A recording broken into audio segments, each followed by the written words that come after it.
Assalamu alaikum everybody. Today we're going to take a deep dive into something almost every artist has felt, and if you're human, you might have felt it too. Imposter syndrome. Yay!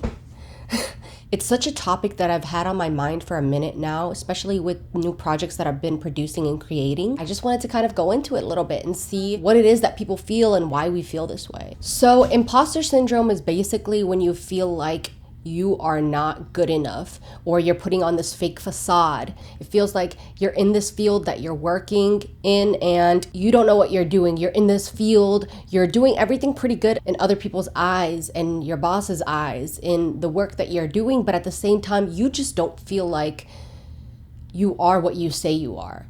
I get it a lot. I'm a filmmaker, shoot. I feel like artists get it a lot, even though you can get it in almost any other field as well. With artists, so much of our work is subjective that it's hard for us to not look at it and want somebody's validation for the work that you do, or just feel like it could have been better. That leads me to my follow-up question that I always ask myself: why do I feel like that? Why do I feel like, or why do people in general feel like you're not good enough? You don't really feel like you're being truthful. The funny thing about imposter syndrome is I heard a speaker talk about how he turns it around to make it something positive rather than something negative where you're being down and hard on yourself, but it's something where you keep yourself in check and it makes you want to do better every time. But it's so hard to find the positive in it when you really are looking down on yourself so much. You feel like, I could do this better.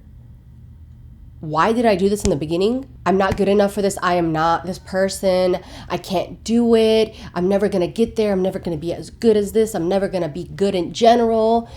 It's such a toxic way of thinking. But I guess training your mind to think differently would be the solution, right? Just being okay and content with the stuff that you do on a daily basis, whether it's your work. I feel like people feel imposter syndrome not only in their career. For example, you can feel it in your relationships. You may feel like a fraud. You feel fake. You feel like it's not who you are. You feel like you're playing this character and you're doing it poorly. I feel like that at times as a filmmaker.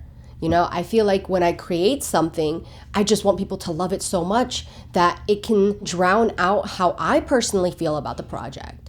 I'm probably looking at it and thinking, what the heck, man? This was pretty good. The story is awesome. I may not have filmed it the way I wanted to film it, but I know that I got a lot out of it. It's a learning experience. It was beautiful. But no, I'm thinking, who's going to watch it and what are they going to think when they see it? Is the audience going to get it? And of course, it's okay to contemplate and want to send the message in a certain way, especially, again, in an artistic field. But being so caught up in what people think and how people will see you, that plays a huge variable, a huge role in dealing with imposter syndrome or feeling that way or really being stuck in that situation. So there's also this nagging anxiety that comes with feeling like an imposter or a fraud in your field. You're so tense about everything. You're so alert about everything. Like you feel out of place. They say your mind is your worst enemy. It's such a beautiful gift, our mind, right? Imagination is more important than knowledge, Einstein said. But it's also like your mind can be the downfall of you if you stay too long in there and if you overthink things and if you rely heavily on people's validations and if you rely heavily on what others are gonna say. I did a short film not too long ago where I acted in the short film called Heads or Tails. I'm not an actress. Not a professional actress. I'm not gonna win an Oscar in acting anytime soon. I got a lot of feedback from my loved ones after posting it and they all loved it. But at the same time, I know that when I was editing it, I could not watch myself longer than a few minutes before having to close it off and then waiting a few hours before reopening it because it was so difficult for me to watch myself do that performance. I cringed every time. And looking back at it, I don't think I did a terrible job, but in my head, I was thinking people are gonna laugh. People are gonna think, why is she on screen? First of all, I'm not topping 10 views right now on my films on YouTube. I just started posting stuff, but at the same time, I felt like for some reason it's gonna go viral and I'm gonna be this meme of a person who cannot act and a person who just like, why did you make this? Why did you create this short film? What was the point of it? It's the 2-minute little clip and your acting ain't nothing. The CGI is BS or whatever this. I don't get it. That was all beating in my head. It was so hard not to think of those things.